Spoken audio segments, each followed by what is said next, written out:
Então, boa tarde a todos. Eu estava aqui dando até início anteriormente, a abertura aqui oficial.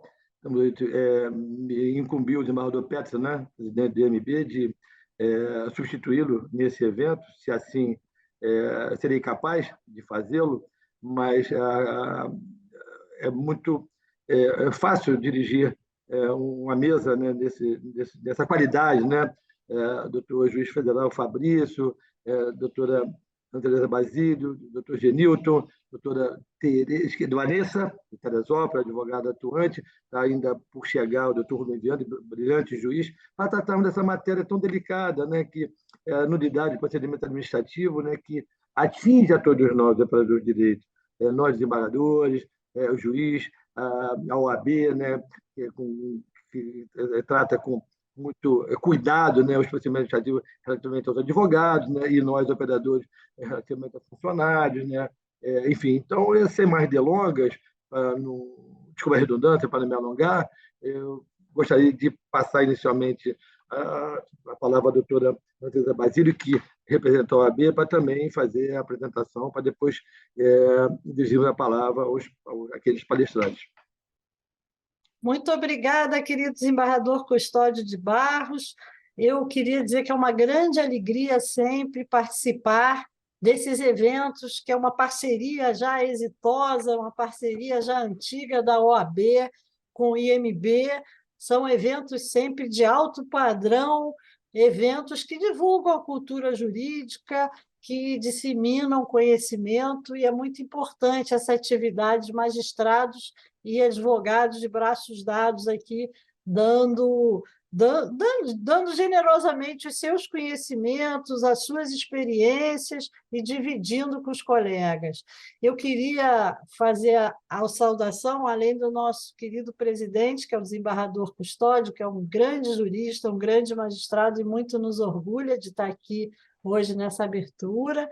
Também cumprimentar querido juiz federal Fabrício, que foi presidente da JUFERJ, um grande magistrado, um querido amigo, um grande jurista também, fantástico. Também gostaria aqui de fazer uma saudação à querida Vanessa Lima, nossa colega, jurista, muito estudiosa também, muito ativa. E mencionar, né, desembargador Custódio, sempre a atuação organizadora primorosa do nosso querido Genilton Castilho, que sempre nos traz assim todo o apoio nesses eventos, na organização, e todos devemos a ele esses eventos maravilhosos. Então, em nome da OAB, eu queria fazer uma saudação a todos, lembrar que o tema aqui é da maior relevância, a nulidade nos processos administrativos, é um tema delicado, relevante, que envolve um grande número de processos judicializados e que está no dia a dia, não só da atividade do magistrado, mas também na atuação da advocacia. Então, uma honra muito grande estar aqui, e com uma saudação a todos, eu devolvo a palavra ao querido desembargador Custódio. Então, foi um prazer também participar com a senhora, né? A advocacia, se assim me permite, está na minha veia, né? Fui advogado durante muitos anos, com muito prazer, com muita honra, e a minha obrigação, né, é atender os advogados, né, com o tapete vermelho. E todos que vão lá no meu gabinete sabem disso, o doutor Fabrício também, na mesma forma de atuação, né? O doutor Viana também. Nós temos que estar comungados, né? Quer dizer, não tem essa diferença, né? Nunca existiu e nem vai existir.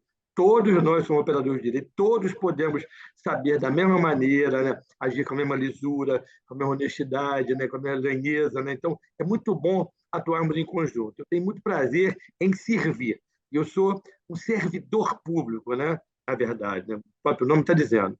Então, com muita honra, que eu inicio aqui a nossa tarde, né? Ouvindo aí o doutor juiz federal Fabrício, que vai abrilhantar esse início da sessão dessa tarde. Doutor Fabrício. Obrigado, desembargador Custódio, pela apresentação gentil de sempre. Vossa Excelência é um magistrado em que eu posso me espelhar, né, como exemplo, aqui ainda como juiz de primeiro grau, mas, com certeza, quando chegar a minha vez de alçar aos tribunais, Vossa Excelência será sempre para mim uma referência de magistrado. Obrigado. Doutora Ana Basílio também, obrigado pela gentileza das palavras. A OAB, a Ordem dos Advogados, para mim também sempre foi uma parceira, né, em todos os momentos, quando eu atuei como dirigente associativo da magistratura. A OAB sempre foi uma grande parceira em diversas questões de grande interesse para o desenvolvimento da justiça, né, não só questões de interesse de magistrados, mas de todo o funcionamento da justiça. Se a gente não tivesse essa parceria com a OAB, sem dúvida que não teríamos alcançado os resultados positivos que conseguimos naquela época.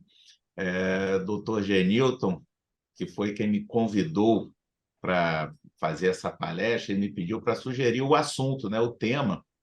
E, pensando aqui na minha atividade, eu acabei buscando essa sugestão focado na prática, né? Focado no nosso dia a dia, no nosso cotidiano, que são as nulidades do processo administrativo. E é muito bom contar aqui, claro, com a doutora Vanessa Lima. A gente está aqui constando como palestrante, mas longe de mim pretender aqui ser propriamente um palestrante. Eu, como a gente vinha falando antes de entrar na sala aqui com o desembargador Custódio, isso aqui para mim hoje é muito mais uma troca de ideias. Eu usei até a expressão bate-papo, porque o direito precisa, né, dessa comunicação, necessita dessa comunicação qualificada entre profissionais de diversas áreas de atuação. E aqui, para mim, é sempre enriquecedor poder ouvir também os colegas advogados, magistrados do Tribunal de Justiça. Aliás, o Tribunal de Justiça daqui do Rio foi, para mim, uma grande escola, né? A escola da magistratura foram os meus grandes mestres de direito administrativo, hoje desembargadores, desembargador Cláudio Brandão, desembargador Querubim, falei o Cláudio Brandão, o Querubim e o Gessé Torres, desembargador Gessé Torres, grandes mestres do direito administrativo, com os quais certamente alguma coisa eu devo ter assimilado. Doutor Genilton, não sei propriamente qual o tempo aí que a gente dispõe. Qual é a sugestão de tempo? 10 minutos? Uns 20 minutos, né? Tá bem, tá bom. Então, vou tentar fazer um breve apanhado aqui em 20 minutos, talvez até menos do que isso, para ouvir depois a gente poder ouvir a doutora Vanessa. Bom, por que eu pensei nesse tema das nulidades do processo administrativo? Simplesmente porque é a grande, vamos dizer, a grande carga de causa de pedir aqui na Justiça Federal, pelo menos na Vara Cível Federal, onde eu trabalho já há mais de 20 anos, né, na Vara Cível da Justiça Federal, a grande carga de processos que a gente recebe aqui envolve, não vou arriscar um percentual, mas eu posso dizer que a maioria envolve a argumentação sobre nulidade do ato administrativo, né? Geralmente, a parte que busca o socorro aqui da Justiça Federal contra algum ente público, que também são os nossos clientes, entre aspas, né? São os entes públicos, a União, as autarquias federais e as empresas públicas federais, vão, então, as partes sustentar suas teses em argumentações envolvendo nulidades do processo administrativo.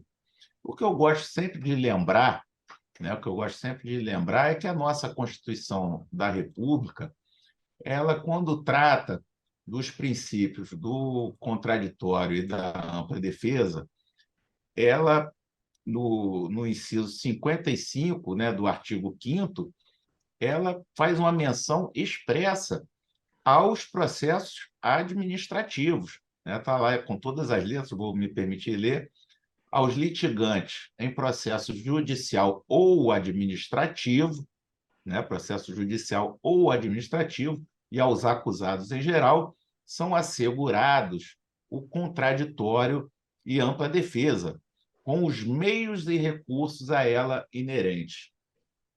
E desses dois princípios constitucionais, né, assegurados ao processo administrativo, me parece que é possível extrair uma série de consequências para a administração pública, né? E uma das mais importantes dessas consequências, que de plano me vem aqui a necessidade de destacar, é a importância da fundamentação das decisões administrativas, né? A importância da motivação das decisões administrativas. Sim, porque se você tem uma garantia constitucional do contraditório e da ampla defesa, como você poderia exercer essa garantia se não houvesse nos atos administrativos a devida fundamentação, a devida motivação, né? Que a gente vai extrair também lá do caput do artigo 37, quando trata do princípio da publicidade, né? Então, são princípios constitucionais que a gente conjuga e, ao longo do tempo, o direito administrativo foi se desenvolvendo no sentido de que representavam garantias constitucionais para os administrados. Quando a gente estudava antigamente o direito administrativo, era comum escutar que o ato administrativo discricionário, né, o ato administrativo discricionário ficaria isento de controle judicial, não seria possível haver o controle judicial do ato discricionário. Na verdade, qualquer ato administrativo, né, todo ato administrativo é sujeito ao controle jurisdicional. O que fica o questionamento é sobre que aspecto do ato ou sobre que elemento do ato administrativo, né? Sabemos que os elementos do ato administrativo são competência, finalidade, forma, motivo e objeto, né? Seriam esses os elementos. E a discricionariedade, ela pode estar presente ou não. Então, aquela distinção clássica que se fazia, né, ato administrativo vinculado e ato administrativo discricionário, na verdade, ela tem que ser temperada com essas considerações sobre os elementos do ato administrativo. E o elemento aqui que eu estou destacando é exatamente o da motivação. A motivação do ato administrativo como um elemento essencial ao respeito aos princípios constitucionais do contraditório, da ampla defesa e da publicidade, ainda que se trate de ato discricionário. Claro que o nosso direito foi evoluindo, né? Em seguida, tivemos aquela a tese da teoria dos motivos determinantes. Não, o ato discricionário você pode sindicá-lo judicialmente se o administrador declinar dos motivos, né? Se o administrador declinar dos motivos publicamente, aqueles motivos vinculariam o administrador, podendo haver, então, a sindicância, né, sobre... Bem-vindo aí o colega doutor Rubens Viana, ao nosso evento também. Obrigado, doutor Fabrício. Desculpa aí o pequeno... parênteses. Não, está ótimo. E, prosseguindo, então, o ato administrativo, caso o administrador declinasse dos motivos, aqueles motivos poderiam ser, então, questionados, se eles eram verdadeiros, se eles correspondiam à realidade e se os fundamentos jurídicos eram corretos, eram apropriados sobre aquelas circunstâncias de fato que teriam sido declinadas. Já em 99, a gente pode dizer, para mim, que é um período recente, né? Para os novos, isso já tem muito tempo, mas em 99, a gente, na nossa história jurídica, não é tão longínquo assim. Parece que o tempo passa tão rápido e o direito evolui tão de forma tão dinâmica, né, que esse lapso temporal parece que voa. Mas, em 99, voltando, a Lei 9784, né, foi um marco, a meu ver, na legislação nacional, quando instituiu uma lei própria para regular o processo administrativo. Claro que eu não vou aqui, nesses 10, 15 minutos, pretender esmiuçar essa Lei 9784 de 99. Mas tem um dispositivo específico, um artigo específico da Lei 9784, que eu dou uma especial atenção, que ele me parece realmente aquele artigo da lei que vem para concretizar aqueles princípios constitucionais que eu mencionei lá do artigo 5º, inciso 55, e do caput do artigo 37, que é o artigo 50 da Lei 9784. Né? Por que eu chamo a atenção para o artigo 50? É o que dá a positivação no nosso direito hoje a obrigatoriedade de motivação dos atos administrativos. E vejo aqui o caput, né, do artigo 50, ele não faz qualquer distinção. Ele é muito amplo, né? Os atos administrativos deverão ser motivados. Está com todas as letras, não tem restrição se é o ato administrativo discricionário, se é vinculado, não importa. Os atos administrativos deverão ser motivados, com indicação dos fatos e dos fundamentos jurídicos. Aí, vírgula, quando? Aí, esse quando, ele é seguido de uma série de incisos, né? Vai do 1 ao 8º. A meu ver, e aqui com a devida vênia do nosso legislador, a meu ver, bastaria o inciso 1º. O inciso 1º já abrange todas as situações. O inciso 1º fala o seguinte: todos os atos que neguem, limitem ou afetem direitos ou interesses. Ora, qual seria um ato de relevância para o mundo jurídico que não afete, limite ou negue algum direito ou algum interesse? Bom, se não for um ato dessa natureza, não tem nenhuma importância para o direito, me parece, porque aí depois ele segue que imponham ou agravem deveres. Ora, se impõe ou agrava deveres, ele vai estar limitando algum direito, né? Vai estar repercutindo sobre algum direito. Mas o fato é, então, que existe hoje uma obrigatoriedade legal, não se discute mais, né, sob a luz daqueles debates de motivos determinantes, se tem ou se não tem. Hoje tem uma lei expressa, positivada, determinando que o administrador público fundamente, né, motive os atos por ele praticados, mesmo que sejam discricionários, né? Ele tem que explicar a situação de fato, ele tem que explicar a situação de fato, né, com base em que ele registra aquela situação de fato ou reconhece aquela situação de fato e fundamentar, né, juridicamente o ato que ele vai praticar, ou seja, embasar o seu ato na legislação. Claro que pode ser a legislação infralegal, né? Se houver a portaria, a ordem de serviço, a resolução, né? Enfim, a instrução normativa, né, indo da ordem aí crescente, né? Do ato mais simples ao mais abrangente, né? Mas sempre todos esses atos administrativos deverão naturalmente ter embasamento na lei e mais naturalmente ainda, a lei, embasamento na Constituição da República. E eu fiz esse raciocínio inverso, por quê? Para agora nós trazermos na ordem correta, né?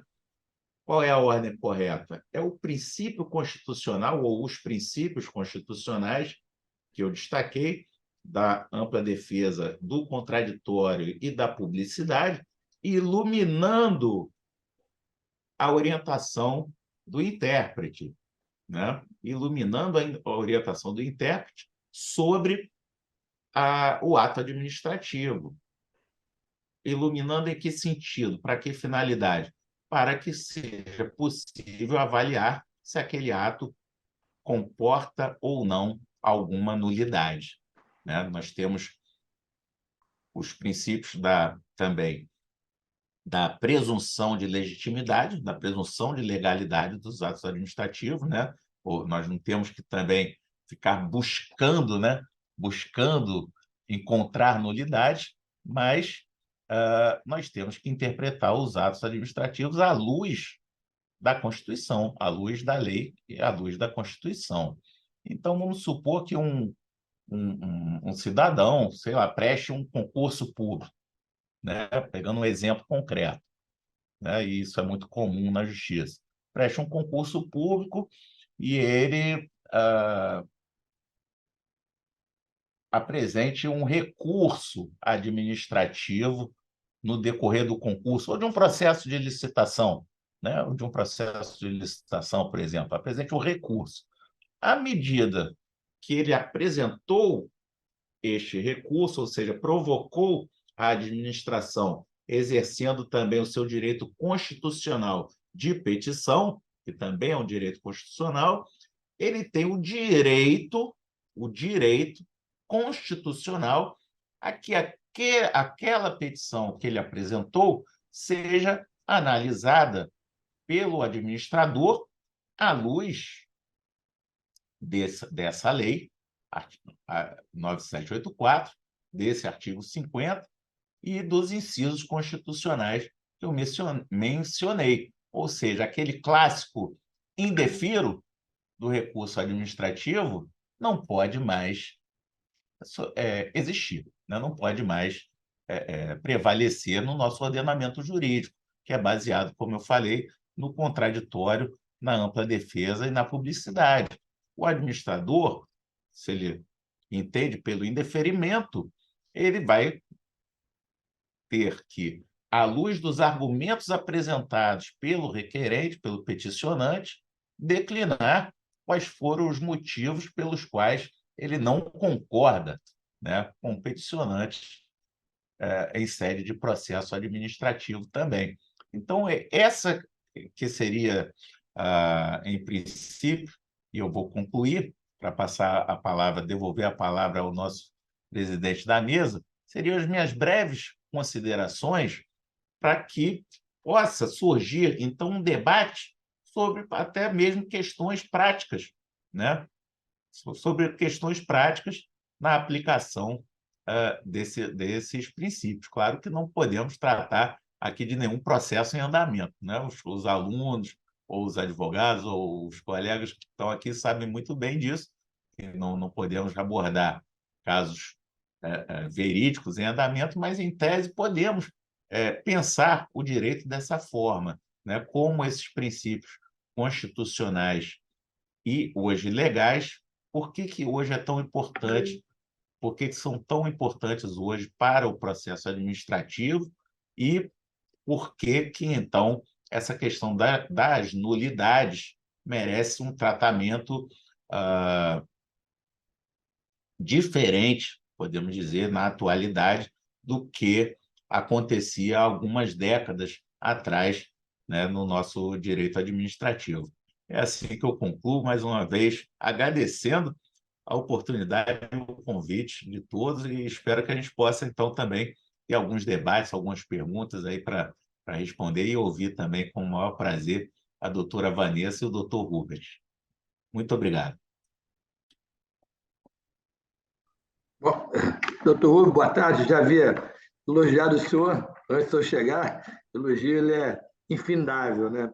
E agora, assim, pela ordem aqui, né, pela leitura dos trabalhos, e o doutor Fabrício, como sempre, é um predicado, né, que todo homem lá de ciência deve ter, né, a sua humildade, né, em deve pregar, e que nós estamos aqui, nenhum de nós como palestrante ou como presidente de mesa, né? Quer dizer, e aí eu uso até um paralelo, e assim, eu digo o seguinte: uma mesa de almoço tem que ser leve, porque senão a gente não consegue digerir a comida, assim como uma mesa de debate ou mesa de bate-papo, né? Então a gente não consegue digerir, né, aquilo que a pessoa está falando. E com certeza nós digerimos com muita facilidade, doutor Fabrício, o seu vou chamar de ensinamento, a sua doutrina, o que o senhor aprendeu através daqueles professores ilustrados. Então, por quê? Está leve, o debate deve ter que ser leve, né? O direito é leve, é só trazermos argumentos convincentes, o senhor fez muito bem. E pela ordem aqui que eu recebi na missão que me foi incumbida, eu acho que agora eu entendo dever passar a palavra ao doutor Rubem Viana, né, que é competente tal qual o senhor e os mais demais componentes da mesa. Então, doutor Rubem, boa tarde, esteja à vontade aí para poder continuar esse nosso bate-papo leve.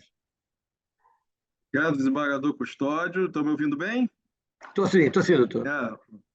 Então, uma boa tarde. Queria inicialmente pedir desculpas. Eu estava numa reunião lá com o desembargador Ricardo, atrasou um pouquinho, e logo vim aqui para o MB. Estou no MB aqui para poder falar com os senhores. E já parabenizar o MB na pessoa do desembargador Custódio. Sei que o desembargador Petros está aí na presidência, exercendo a presidência com muita dedicação. Hoje aqui representado por uma referência aqui para nós, um dos nossos líderes aqui na magistratura do Estado, que é o desembargador Custódio. Eu estou aqui, eu sou membro do MB desde a época do desembargador Fábio Dutra. Então, com muito prazer que eu integro o Instituto, essa linha cultural, digamos assim, da magistratura. Ontem mesmo teve um evento sobre crimes cibernéticos, ou seja, o MB preocupado aí com a evolução do direito, né? Eu queria também cumprimentar a doutora Ana Tereza Basílio, nossa vice-presidente da OAB do Estado do Rio de Janeiro, as doutoras Vanessa Lima e Márcia Valéria Piaz. Eu não sei se a doutora Márcia, não vi aqui se ela vai participar, mas estava no nosso cronograma. De toda forma, cumprimento. Queria parabenizar e cumprimentar o colega juiz federal Fabrício Fernandes de Castro. Foi precisamente num ponto tão importante para nulidades, que é o ponto da motivação, né? E aí, fazendo referência à lei, eu até aqui abri rapidamente, essa importante legislação que acaba sendo aplicada por todos nós da magistratura, tanto federal quanto estadual, né? Porque ela serve de base, né, à Lei 9784, que, de certa forma, regulamenta, né, 8.112, para fins de disciplinar o regime jurídico do serviço público. Só que o tema nulidades, né, acaba hoje sendo ainda mais ampliado numa modernização, né, com base nos princípios constitucionais, como muito bem disse o doutor Fabrício. Queria agradecer também, aproveitando, estou vendo aqui, o doutor Genilton, que muito gentilmente, né, fez o convite. Eu já renovo aqui minhas excusas pelo pequeno atraso para encontrar aqui a sala do MB, já que eu estou fora do meu gabinete, eu tive que pedir aqui emprestada a sala. Vamos direto à minha parte no tema, né? Eu acabei aprofundando esse estudo no mestrado da UERJ, né, que eu concluí em 2022, ingressei no doutorado também na instituição, e me preocupei muito com o tema, na época, dessas sucessivas leis que envolviam a responsabilidade por ato administrativo, a responsabilidade por ato de improbidade administrativa, a responsabilidade por ato de corrupção empresarial, a lei de anticorrupção empresarial, que acabou gerando o acordo de leniência e outras disciplinas, né? Ou seja, esse tema de nulidades, digamos, de atos administrativos, né, de contratos administrativos, ele passa por uma flagrante evolução, né? Uma evolução da própria administração, na medida em que vários serviços, e na maioria, e com o passar dos anos, ainda mais serviços e ainda mais atos e ainda mais atividade nós temos no campo da administração. Não é a nulidade apenas daquele ato administrativo, naquela visão antiga, né, de, digamos, competência, finalidade, forma, motivo e objeto.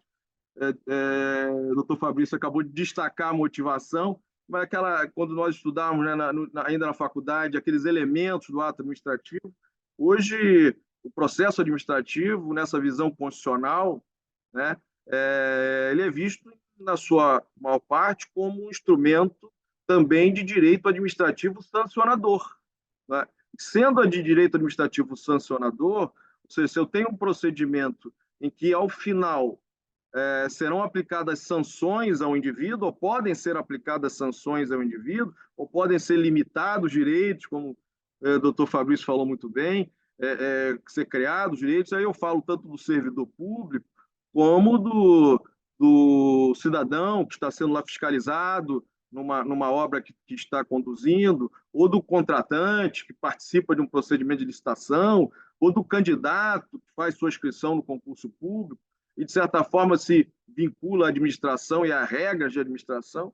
Se esse cidadão, esse servidor, esse contratante se sujeita a sanções, né, a um direito administrativo que é sancionador, ora, cada vez mais é preciso a aplicação de regras relacionadas a essa previsão constitucional de proteção do cidadão contra as sanções abusivas, sanções indevidas, sanções que, por exemplo, vulnerem o direito de defesa, o contraditório, né? A gente tinha a competência como sendo o grande elemento do ato administrativo, que, uma vez violado, geraria nulidade. Isso hoje é uma verdade, mas hoje isso se amplia para, por exemplo, nós avaliarmos se uma sanção é proporcional, né, ao fato praticado, se uma sanção não está sendo duplicada em relação ao fato já sancionado por outra esfera de responsabilidade, né? As esferas de responsabilidade, nós sabemos, elas são autônomas e independentes. Uma vontade do Estado de ampliar a competência de órgãos fiscalizadores. Então, o mesmo fato está submetido ao Tribunal de Contas, por exemplo, ao Poder Legislativo, ao Judiciário, a uma sanção do próprio Poder Executivo, digamos, da CGU, ou de uma controladoria. Todos esses agentes podem aplicar suas autonomias, sanções em face daquele mesmo fato, daquele mesmo cidadão, daquele mesmo contrato administrativo. Ou seja, não é necessário se verificar uma proporcionalidade ou um bis in idem em algumas situações. O indivíduo já fez uma reparação, essa reparação não tem que ser visualizada, examinada em outras esferas de responsabilidade, né? Eu sustentei meu livro de acordo de não persecução civil,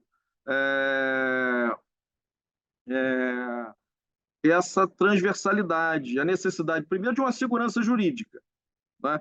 Se nós estamos no devido processo legal no qual nós vamos ser submetidos a sanções, é preciso se avaliar a segurança jurídica, o cidadão, o contratante, o fiscalizado lá numa obra ou num possível dano ambiental, ele tem que ter acesso ao processo, o processo tem que ser público, o denunciante não pode ser um dos integrantes da comissão que vai gerar o processo administrativo sancionador, né?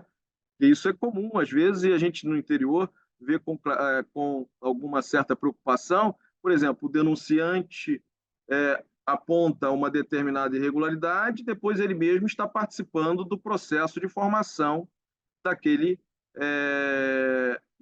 instrução que vai gerar uma sanção. Ali no processo administrativo tem aquela fase de sindicância, né? Depois uma fase instrutória e uma fase de julgamento. O denunciante pode participar de todas essas fases.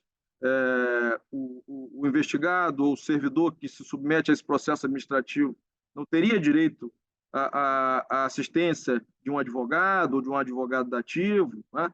Isso depende da lei, ou seja, ele não precisa haver um equilíbrio entre as forças do Estado que estão ali aplicando as sanções e esse cidadão ou esse servidor que é submetido a esse procedimento administrativo, né? Somando aí com a questão da motivação que o doutor Fabrício aponta, né, eu trago essas outras circunstâncias, né, da proporcionalidade, da competência, do devido processo legal, como instrumentos que autorizam a alegação de uma nulidade. Eu destaco também a recente criação, vejo como nós estamos evoluindo nesse ponto, a recente criação do Instituto de Direito Administrativo Sancionador, o IDASAN, né? Com inúmeros textos, com inúmeras obras que tratam desse tema no Brasil. Já temos obras, inclusive, sobre direito sancionador, como a consagrada obra do professor Fábio Medina Osório, né? Já na 8ª edição, né? E o direito sancionador,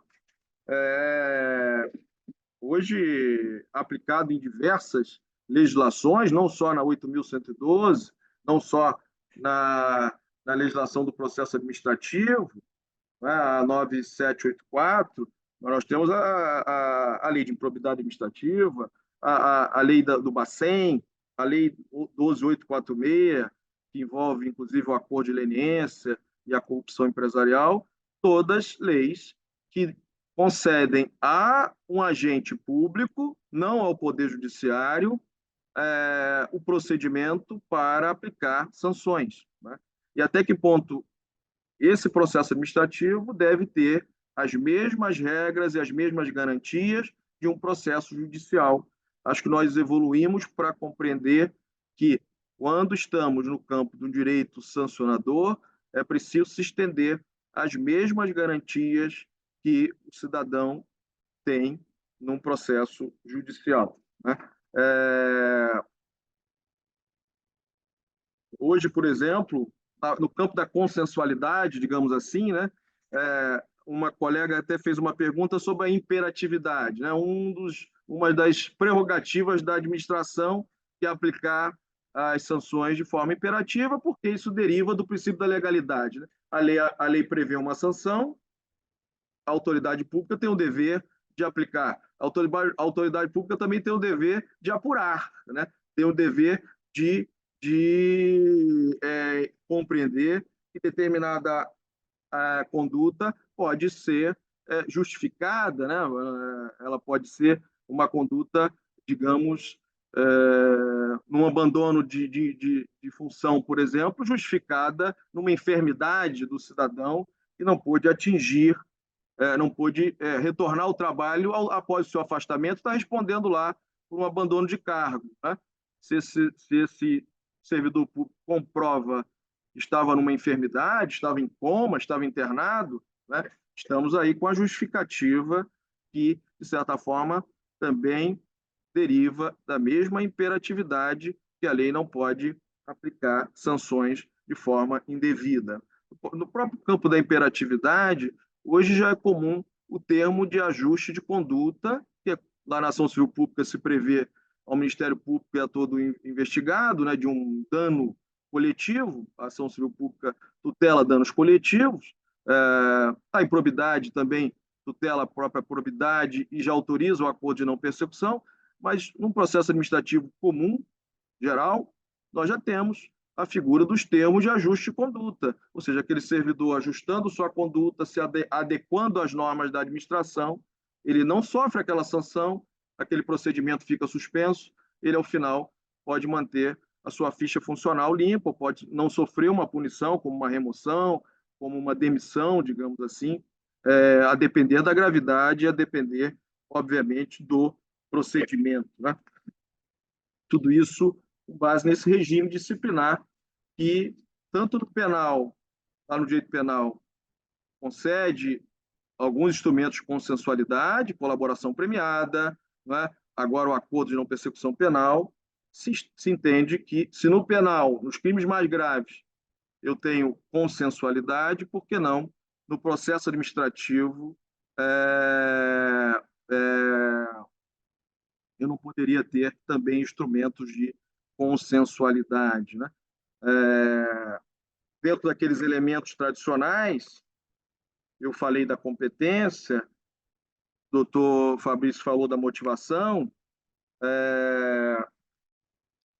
também falei da legalidade, mas no que diz respeito, por exemplo, à forma, né? A forma dos procedimentos administrativos, a formalização, sempre se sustentou que o procedimento administrativo era menos formal do que o um procedimento judicial, né? Ele teria uma maior amplitude, uma maior instrumentalidade das formas, ou seja, o ato pode ser convalidado, o ato pode ser sanado, a depender de uma determinada possibilidade de sanatória, né? O ato pode ser convertido em outro. Eu só faço a ponderação, estamos falando de nulidades, se nós estamos no campo de um direito sancionador, né? Essa convalidação, essa sanatória, demanda essa leitura constitucional da ampla defesa e do contraditório. Um exemplo, nesse exemplo que eu dei do abandono, né? O indivíduo abandonou, não está indo ao trabalho, abandonou o cargo. O STJ entende que a administração não deve convocá-lo novamente, ele tem o dever de retornar, né? Já vamos aí responder, acho que a pergunta da doutora Alice, só um segundo. Ele tem o dever de retornar, mas o STJ já decidiu. Se ele justificar, ele pode superar esse abandono. Mas vamos lá, num procedimento de abandono do cargo, se a comissão processante verifica que ele abandonou porque ele foi intimidado pelos colegas, porque, na verdade, ele estava sendo acusado de um assédio, né? Então, ele parou de ir ao serviço porque foi acusado de um assédio. Esse procedimento administrativo, embora grave, a questão do assédio, um problema grave, tem que ser punido exemplarmente. Mas a administração tem que ter a cautela de que, se for converter esse procedimento de abandono ou de não assiduidade em uma apuração de assédio, é preciso, né, se adequar a uma questão formal, né? Não é possível se tolerar ali a instrumentalidade das formas. É preciso que o indivíduo se defenda desse assédio e as provas caminhem nesse sentido de apurar o que, no curso da instrução, né, se acabou surgindo sem a previsão inicial, né? A questão da prova emprestada, da súmula 591, já caminhando também para esse encerramento. Na súmula 591 do STJ, a prova emprestada. O procedimento administrativo é mais informal, então era comum se juntar provas de outras esferas de responsabilidade. Juntar prova lá da ação penal, juntar prova de uma ação civil, juntar prova de uma apuração no Tribunal de Contas, né? O STJ vem e diz que essa prova emprestada é possível desde que o juízo competente autorize e desde que haja contraditório e ampla defesa. Então, essa instrumentalidade das formas do processo administrativo vem sendo, aos poucos, né, de certa forma, regrada ou mitigada ou mais bem avaliada pelos tribunais superiores, especialmente pelo STJ. Um outro exemplo, o excesso de prazo, né, que se entendia como sendo algo superado, porque nós vivemos ali no campo da instrumentalidade das formas. Se exceder um pouco o prazo, não há problema. Ora, se excede o prazo sem uma justificativa, né, e aquele cidadão, aquele servidor responde aquele procedimento de forma, digamos, inacabada, além do que a lei prevê, por exemplo, dos 140 dias, né, para a retomada da prescrição, lá da previsão da Lei 8.112, não haveria ali a possibilidade de uma alegação de nulidade, né? Esse procedimento não poderia ser declarado nulo, a depender dessa ausência de motivação para esse excesso de prazo, né? Então, acho que o que deve se passar aí aos colegas, aos estudantes e principalmente ao debate é que o processo administrativo hoje tem uma forte característica de aplicar sanções ou de limitar direitos, e nessa aplicação de sanções e de limitação de direitos é preciso cada vez mais se tutelar as garantias fundamentais, né? Eu enumerei aqui algumas, o doutor Fabrício também enumerou outras, e aplicar também os preceitos da consensualidade, porque isso também é eficiência, tanto na apuração dos atos administrativos, né? A eficiência da administração pressupõe o menor esforço possível para o melhor resultado. Se eu posso, por exemplo, num ato de consenso, já ajustar uma conduta, já aplicar uma multa e já colocar aquele setor, aquele servidor em uma conduta adequada, acho que todos os administrados ganham, o próprio Estado ganha e o próprio cidadão fica com a punição, com aquela tutela preventiva, né, de que ele não pode reiterar condutas porque ele já responde adequadamente a um procedimento administrativo, né? Essas são aí as minhas considerações iniciais. Desembargador Custódio, espero não ter extrapolado o tempo e acho que agora é melhor nós caminharmos, se for possível, né, se for do interesse aí da mesa para a intervenção da doutora Vanessa e os debates. Obrigado pela atenção. Doutor Rubem Viana, como era de se esperar, brilhante também a sua colocação, né? Não poderia deixar de acontecer, e só abrilhantou ainda mais a nossa tarde aí, leve, né? De um bate-papo jurídico com bastante eficiência, bastante sabedoria, né? Muito obrigado. E aí agora me cabe, né? Aí, as demais participantes da mesa, a doutora Vanessa, eu acho que a senhora poderia, a seguir, ministrar aí esse último bate-papo também. Olha, para mim uma imensa alegria estar aqui com vocês, a convite do meu compadre, doutor Genilton, da doutora Ana, do doutor Custódio, né, o Instituto IMB, que sempre acompanho os eventos, do doutor Rubens, meu conterrâneo aqui de Teresópolis. Fui e sou aluna da professora Cris, sua esposa maravilhosa, doutor Fabrício, obrigada por essa oportunidade de estar aqui com vocês para esse bate-papo, esse aprendizado, essa grande aula que foi passada para mim.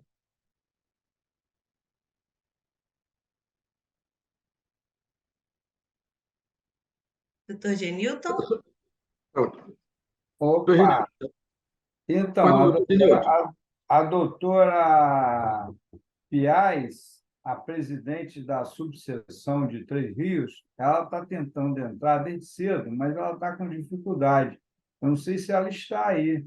Mas a doutora Ana Tereza, acho que ela tem algo a falar também, né, doutora? E eu queria lembrá-los, viu, o doutor Rubens, queria que o doutor Rubens falasse sobre o livro que ele vai lançar agora, dia 13, e nós estaremos aí para prestigiá-lo também, né? Vai ser uma grande valia para a gente. Obrigado aí, doutor Genilton, pela referência. Inclusive, o meu pequeno atraso foi porque eu estava na presidência, junto com os dois colegas que também vão lançar os livros, contemporâneos da UERJ, né? 3 juízes, eu, Daniel Viana e o Rafael Estrela. Nós fizemos mestrado e doutorado juntos na UERJ, cada um fez uma obra, e aí conseguimos na presidência a autorização, né? Seria na associação, depois a presidência disponibilizou.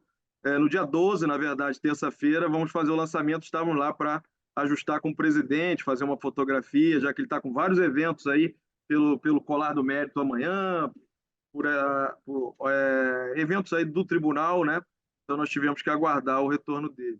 O meu livro eu acabei citando em parte, né? Eu estudei um pouco dessa questão da improbidade administrativa, é sobre acordo de não persecução civil, ou seja, eu sustento a primazia do consenso na improbidade, eu sustento também segurança jurídica no acordo, porque achei que faltavam ali elementos de segurança jurídica, e eu sustento a necessidade de uma transversalidade, ou seja, uma vez feito o acordo, ele tem que ser observado nas suas condições, nos seus elementos, em outras esferas de responsabilidade. Acabei declinando por alto isso na minha fala, né? Se o cidadão, exatamente por essa complexidade que temos no Brasil, de múltiplas responsabilidades, é preciso uma proporcionalidade, né? Em cada uma das esferas de responsabilidade, já que elas são autônomas, uma vez sancionado um cidadão, uma empresa, por exemplo, na lei de anticorrupção, aqui na improbidade essa sanção tem que ser proporcional, porque ele já foi sancionado na lei de anticorrupção lá perante o CAD ou perante a CGU, mas se ele respondeu a um processo criminal, já sofreu uma sanção pelos mesmos fatos, aqui na improbidade, ele respondendo a uma improbidade, tem que se observar uma proporcionalidade para não ocorrer um abuso, digamos, de sanções, uma duplicidade de sanções ou uma desproporcionalidade de sanções. É o que eu sustento no livro, né? E agradeço ao senhor a possibilidade da referência. Muito obrigado. Doutor Rubens, Ana, só uma curiosidade. Os três vão lançar o livro no mesmo dia? Exatamente, dia 12. Com certeza estaremos lá. E Vossa Excelência, com certeza, conseguiu cativar o Rafael e o Daniel Viana de participar, né, talvez um Comes Bebe, né, para poder abrilhantar mais ainda o evento, né, porque é difícil tirar do Rafael e do Daniel, hein? Não, mas conseguimos, resolvemos tudo hoje. Por isso que eu tive esse pequeno atraso. Obrigado. Não, estaremos lá. Eu tenho sessão dia 12, mas com certeza gosto muito de vocês três, brilhantes, sabe? Daniel é um menino exemplar, Rafael também, e o senhor também. Parabéns, viu? Estaremos lá com certeza para participar desse evento. Eu agradeço muito. Então, Doutor, presidente. quer dirigir? Dirige aí, senhor. Pode dirigir, eu delego ao senhor. Oi? Eu delego ao senhor a direção, pode dirigir. Não, não, não, não. Eu só Não, com quero certeza. devolver a A palavra. doutora Vanessa tem mais alguma coisa a falar? Tem, doutora? Acho que não. Acho que ela já falou. A doutora Ana Tereza. Doutora Ana Tereza, não sei se ela está nos ouvindo. Não, acho que ela saiu. Bom, então,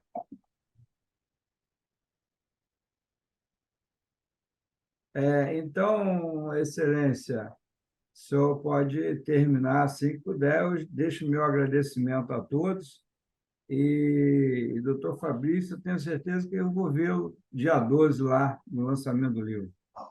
Se me permite comentar brevemente, primeiro cumprimentar o doutor Rubens, né?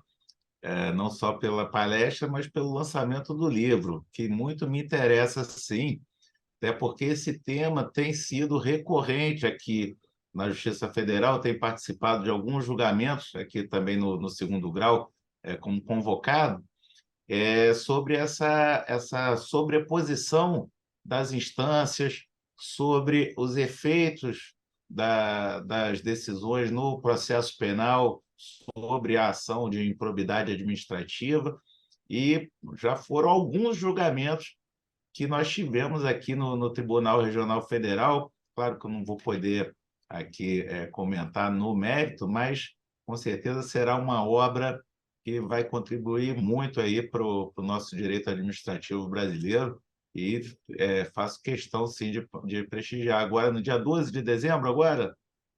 12 de dezembro, aqui no Tribunal de Justiça. Obrigado, Maravilha. É aqui doutor Fabrício. pertinho. Obrigado.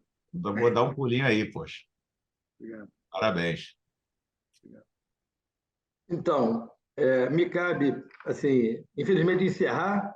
Muito agradável, né, esse bate-papo. Poxa vida, o Fabrício conheço há muitos anos, o Viana também competentíssimo, né? Quer dizer, nós estamos aí todos de parabéns, porque trabalhar para mim é uma alegria, né? Para vocês também, com certeza, né? Eu não canso de trabalhar. Meu pai me ensinou a fazer, ainda mais nós, né? Como servidores públicos, nós temos o dever de fazer uma prestação de serviço, né? Que possa satisfazer aquele que mais precisa, né? As pessoas são muito carentes, né, no Brasil, e essa questão o que me preocupa muito é nós como julgadores lá, essa lei da improbidade administrativa, né? Quer dizer, ela realmente e o que mais me preocupa é a demora, né? Quer dizer, a gente vê lá procedimento lei, alguém respondendo uma ação civil em razão de procedimento administrativo 20 anos depois, e nulidade que foi encaminhando, né, por falta de acompanhamento de advogado, né? Porque a pessoa fica ali, quem está respondendo, fica, quer dizer, quase sem defesa. Isso era uma norma, né? Uma regra que hoje realmente está se acabando, né, com isso, né? Porque defesa é fundamental, constitucional, né? Então, e vocês dois falaram com toda a leveza, né, esse argumento. Me sinto honrado de ter participado e ter aprendido. Aprendizado de nós é todos os dias, né? Eu costumo dizer que aprendemos sempre, a toda hora, a todo momento. Fiquei muito envaidecido com o convite do Amador Perto de substituí-lo, e mais ainda de presidir, entre aspas, porque não preside, ele participa, né? Muito obrigado a todos, e sucesso para todos nós.